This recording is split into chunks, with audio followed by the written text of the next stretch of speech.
Be ready for transcription.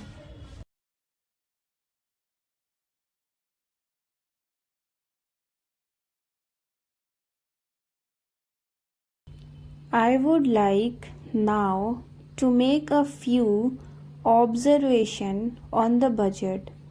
This budget marks a turning point in the history of our country. It is no use attempting, as some of my friends have done, either to deprecate the budget very strongly or to suggest that we are not witnessing a new revolution in our method of fiscal training and technique. I want it to be quite clearly pointed out to my friends that we are now facing the lean years of Indian finance.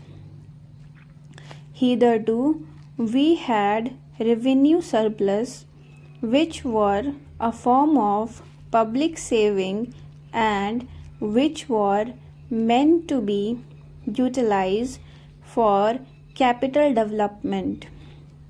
Hereafter, this form of revenue surplus would not be available. We have therefore to find out ways and means of implementing our great program of national reconstruction at minimum cost.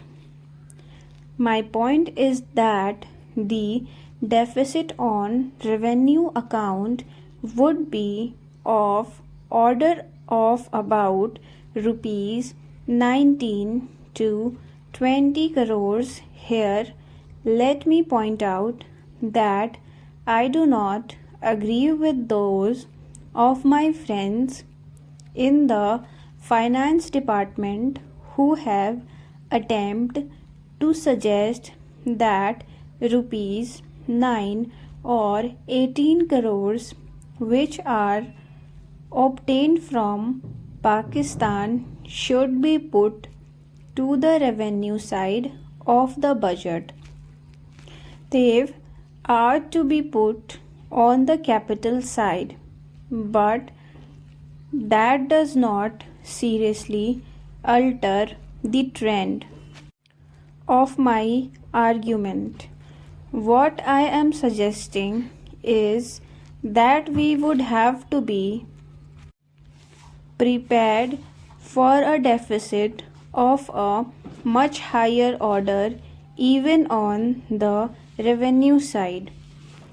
That itself should make us realize that there are very many problems which we have to face and that we have to undertake ways and means of increasing the resources of our country so that it might be possible for us to have a greater amount of surplus or a greater amount of public saving for the purpose of financing capital development.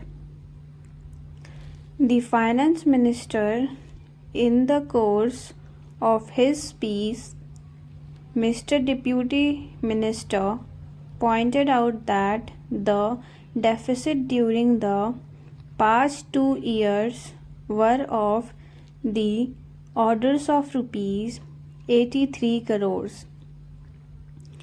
I venture humbly to disagree with him because I feel that when we are talking of deficit, we must take into account the overall deficit incurred by the central government, and that would be of the orders of rupees 200 crores.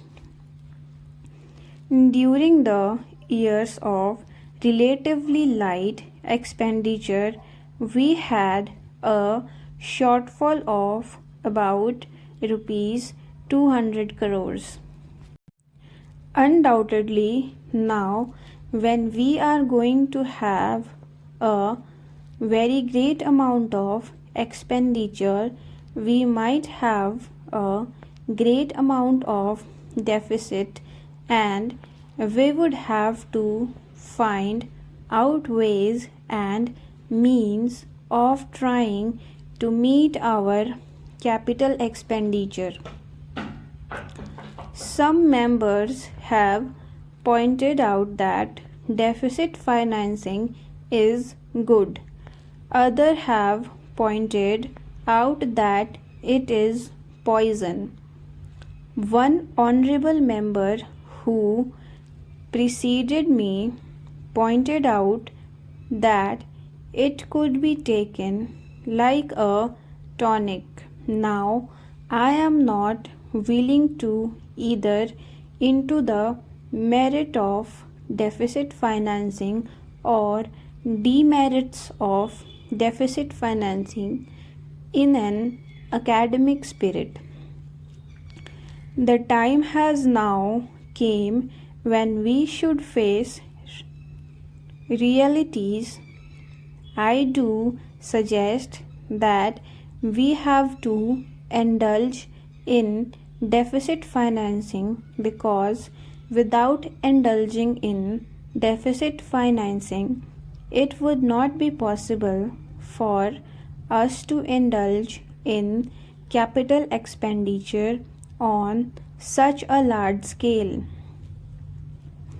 But when we are talking of the scope of deficit financing, I would like to place before the House and the Finance Minister the two great limitations which face us.